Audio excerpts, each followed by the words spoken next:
What if I told you that the operating system you've been using your whole life is quietly being abandoned not by some tech giant, but by everyday people just like you? In December 2025, the Linux Foundation released a report that sent shockwaves through the tech industry. Linux desktop market share hit 11.4% globally, up from just 3.1% 3 years ago.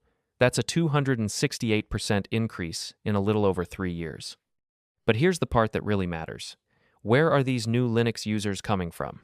A survey of 89,000 new Linux users revealed a stunning answer. 87% of them switched from Windows. Not from Mac. Not from Chrome OS. From Windows.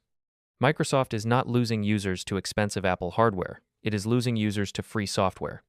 And according to internal projections, if this trend continues, Linux could reach 18 to 22% market share by the end of 2026, making it the second most popular desktop OS in the world, ahead of Mac.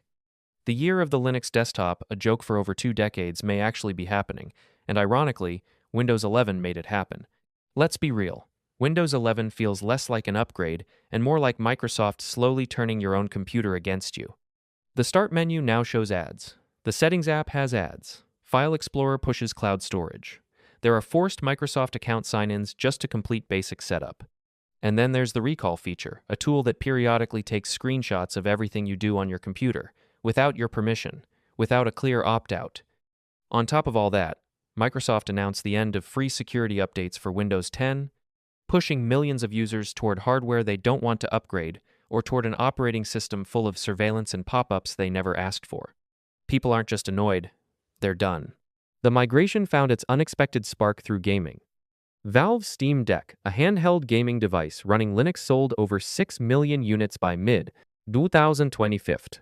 Millions of gamers picked it up, played their entire Steam libraries on it, and discovered something they never expected. Linux gaming actually works. Games they assumed needed Windows ran perfectly through Proton, Valve's compatibility layer. That discovery spread fast. If a handheld device running Linux can handle my game library, why am I still on Windows? Gamers started testing. They installed Linux on their desktops and found that 70 to 80% of their games worked without issues, and the performance, often better than Windows 11. Lower system overhead means higher frame rates. One widely shared benchmark showed the same PC getting 19% better frames per second on Linux compared to Windows 11, a popular competitive title. Steam's own hardware survey confirmed the trend. Linux gaming users went from 1.4% in early 2023 to 9.3% by December 2025. That's nearly 1/10 Steam users now running Linux. Here's where things get serious. It's not just gamers and hobbyists anymore. The city of Munich, Germany migrated 29,000 employee computers to Linux back in 2006. After switching back to Windows under political pressure, they immediately regretted it. Windows 10 was difficult. Windows 11 was intolerable. In May 2025, Munich officially returned to Linux permanently across all 29,000 systems. And Munich is not alone. Barcelona migrated 12,000 city computers. Paris deployed Linux across 28,000 systems. Rome is testing on 18,000.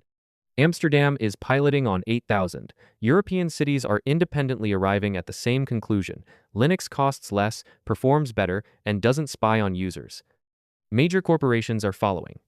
Deutsche Telekom migrated 60,000 employee workstations to a Linux enterprise solution, publicly stating it saved them $89 million compared to Windows 11 licensing and required hardware upgrades.